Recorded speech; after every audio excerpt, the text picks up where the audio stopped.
Assalamualaikum warahmatullahi wabarakatuh. Kami dari kelompok 2 akan mempresentasikan hasil kerja kelompok kami dengan judul Perkembangan dan Klasifikasi Akuntansi Internasional. Dengan nama kelompok, saya Maria Urina Unar dan teman saya Roselina Cynthia Kema.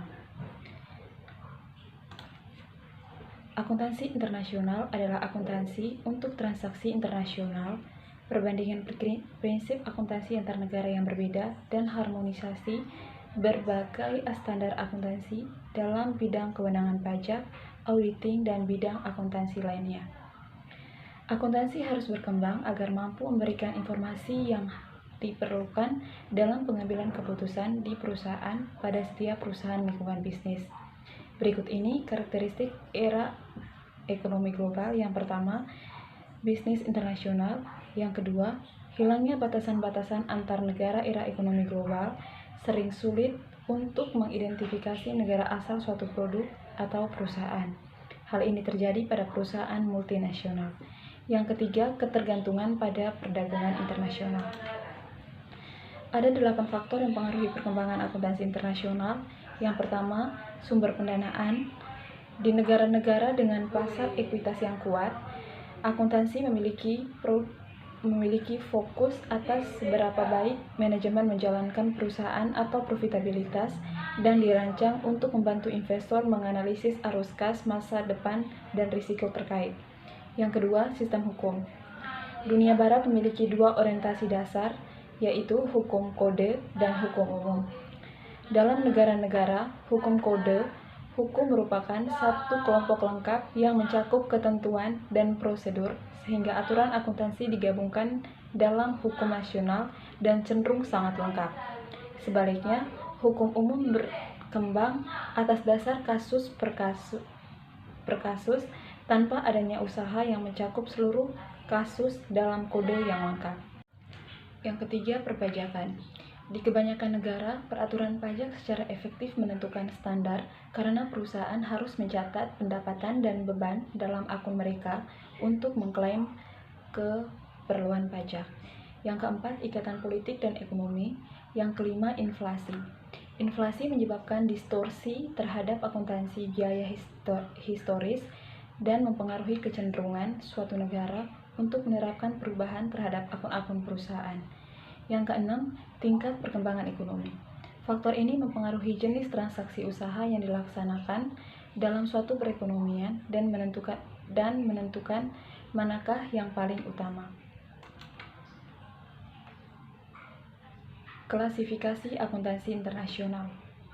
Klasifikasi dengan pertimbangan bergantung pada pengetahuan, institusi, dan pengalaman. Klasifikasi secara empiris menggunakan metode statistik untuk mengumpulkan data, prinsip, dan praktek akuntansi seluruh dunia. Ada 4 pendekatan terhadap perkembangan akuntansi. Yang pertama, berdasarkan pendekatan makroekonomi, praktek akuntansi didapatkan dari dan dirancang untuk meningkatkan tujuan makroekonomi nasional. Yang kedua, berdasarkan pendekatan mikroekonomi. Akuntansi berkembang dari prinsip-prinsip mikroekonomi. Tujuannya terletak pada perusahaan secara individu yang memiliki tujuan untuk bertahan hidup. Yang ketiga, berdasarkan pendekatan independen. Akuntansi berasal dari praktek bisnis dan berkembang secara ad hoc dengan dasar perlahan-lahan dan pertimbangan, coba-coba, dan kesalahan. Akuntansi dipandang sebagai fungsi jasa yang konsep dan prinsipnya diambil dari proses bisnis yang dijalankan dan bukan dari bisnis keilmuan seperti ekonomi. Yang keempat, berdasarkan pendekatan yang seragam. Akuntansi distandarisasi dan digunakan sebagai alat untuk kendali administrasi oleh pemerintah pusat. Keseragaman dan pengukuran, pengungkapan, dan penyajian akan memudahkan perancang pemerintah, otoritas pajak, dan bahkan manajer untuk menggunakan informasi akuntansi dalam mengendalikan seluruh jenis bisnis. Akuntansi juga dapat diklasifikasikan dengan sistem hukum suatu negara. Akuntansi dalam negara-negara hukum umum memiliki karakteristik berorientasi terhadap penyajian pajak, transportasi, dan pengungkapan penuh dan pemisahan antara akuntansi keuangan dan pajak. Akuntansi dalam negara-negara hukum kode memiliki karakteristik berorientasi legalistik, tidak membiarkan pengungkapan dalam jumlah kurang dan sesuai antara akuntansi keuangan dan pajak. Banyak perbedaan akuntansi di tingkat nasional menjadi semakin hilang. Terdapat beberapa alasan untuk hal ini. Yang pertama, ratusan perusahaan saat ini mencatat sahamnya pada bursa efek di luar negara asal mereka. Yang kedua, beberapa negara hukum kode secara khusus, Jerman dan Jepang mengalihkan tanggung jawab membentukkan standar akuntansi dari pemerintah kepada kelompok sektor swasta yang profesional dan independen.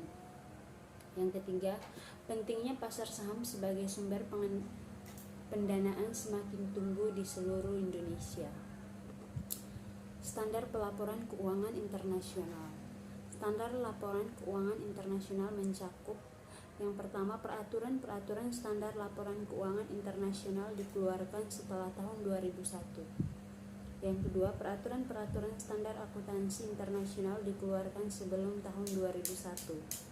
Yang ketiga, interpretasi yang berasal dari Komite Interpretasi Laporan Keuangan Internasional dikeluarkan setelah tahun 2001. Yang keempat, Standing Interpretasi Komite dikeluarkan sebelum tahun 2001.